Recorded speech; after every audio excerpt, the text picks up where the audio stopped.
এই প্রথমবার মাটির চুলায় খুবই মজাদার হাঁসের গোস্ত রান্না করলাম। এজন্য পুরো ভিডিওর সাথেই থাকতে হবে, তাহলে পুরো ভিডিওটা দেখতে পারবেন। হ্যালো এভরিওয়ান, আসসালামু আলাইকুম, welcome back to my another new video. এখন যেহেতু শীতকাল, শীতের সময় হাঁসের গোস্ত পছন্দ করে না এমন মানুষ খুব কমই আছে। এজন্য এখানে একটা হাঁস নিয়েছি আর হাঁসটাকে খুব ভালোভাবে পরিষ্কার করে নিয়েছি। হাঁসের উপরে সবগুলো পশম খুব ভালোভাবে পরিষ্কার করে দেন চুলার উপরে দিয়ে ছেঁকা দিয়ে নিয়েছিলাম। আর ছেঁকার কারণে কিন্তু হাঁসের উপরে যদি এক্সট্রা কোনো পশম থেকে থাকে সেগুলো খুব ভালোভাবে পুড়ে যাবে। আর যদি দুই একটা পশম থেকেও থাকে সেগুলো খুব ভালোভাবে পরিষ্কার করে নেওয়া যাবে। আর হাঁস রান্নাতে যে সকল উপকরণগুলো ব্যবহার করেছি সেই সব কিছু একসাথে দেখিয়ে দিলাম। আর পরিমাণটা যখন রান্না করব তখন বলে দিব। আর এদিকে চুলা জ্বালিয়ে নেওয়া শেষ। এখন কড়াইটা বসিয়ে দিয়ে দিব পরিমাণ মতো তেল। এখানে হাফ কাপ পরিমাণ তেল দিয়ে দিলাম। তেলের ভিতরে সবার প্রথমে দিয়ে দিব 2-3টা তেজপাতা, 2-3টা লবঙ্গ, 2-3টা দারচিনি আর 2-3টা এলাচ। আর এই মশলাগুলো তেলের উপরে প্রথমেই দিলে কিন্তু ফ্লেভারটা খুব ভালো পাওয়া যায়। তারপর দিয়ে দিব, আর এখন দিয়ে দিব 1 কাপ পরিমাণ পেঁয়াজ কুচি। আর পেঁয়াজগুলোকে এখন খুব ভালোভাবে তেলের সাথে ভেজে নেওয়ার পালা। এই ক্ষেত্রে পেঁয়াজগুলোকে আমি অতিরিক্ত ভাজবো না।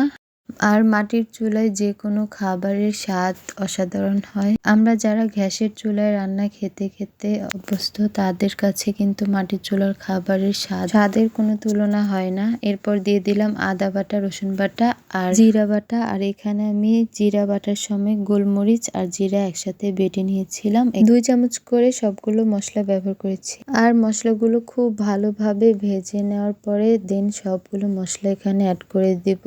মশলাগুলো খুব ভালোভাবে তেলের সাথে ভাজা হয়ে গিয়েছে। এখন মশলার ভিতরে আমি আরো যে সকল উপকরণগুলো অ্যাড করব সেগুলো দিব। মশলাগুলো খুব ভালোভাবে ভাজা হয়ে গিয়েছে। এখন দিয়ে দেব 3-4টা কাঁচামরিচ। আর কাঁচামরিচগুলো দেওয়ার পরে দিয়ে দেব 1 চামচ লবণ আর 1 চামচ পরিমাণ গরম মশলার গুঁড়া। আরও সাথে দিয়ে দেব 2 চামচ পরিমাণ হলুদের গুঁড়া আর 2 চামচ পরিমাণ মরিচের গুঁড়া।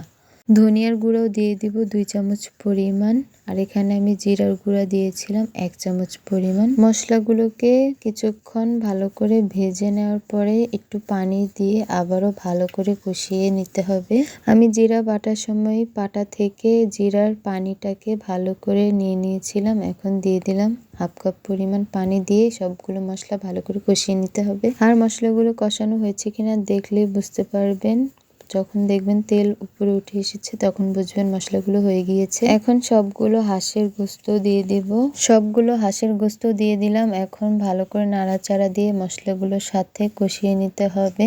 2 মিনিট ভালো করে নাড়াচাড়া দেওয়ার পরে ঢাকনা দিয়ে ঢেকে রেখে দিব 5 মিনিটের মতো। 5 মিনিট পর পর উল্টে পাল্টে ভালো করে নাড়াচাড়া দিয়ে নিতে হবে। যেহেতু হাঁসের গোস্ত সহজে সেদ্ধ হতে চায় না, সেজন্য খুব সময় নিয়ে কিন্তু আস্তে আস্তে করে নাড়াচাড়া দিয়ে ঢাকনা দিয়ে ঢেকে রেখে দিতে হবে কিছুক্ষণ পর পর। ঢাকনাটা সরিয়ে দেখলাম যে গোস্ত থেকে কিছুটা পানি বের হয়েছে। তারপর আবারও নাড়াচাড়া দিয়ে ঢাকনা দিয়ে ঢেকে রেখে দিয়েছিলাম।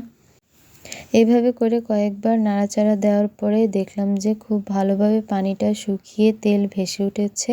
আর এখন পানি দিয়ে একেবারে ঢাকনা দিয়ে ঢেকে রান্নার জন্য অপেক্ষা করতে হবে। আর এখানে আমি 2 কাপ পরিমাণ পানি দিয়ে দিলাম। এখন একটু নাড়াচাড়া দিয়ে ঢাকনা দিয়ে ঢেকে রেখে দিব।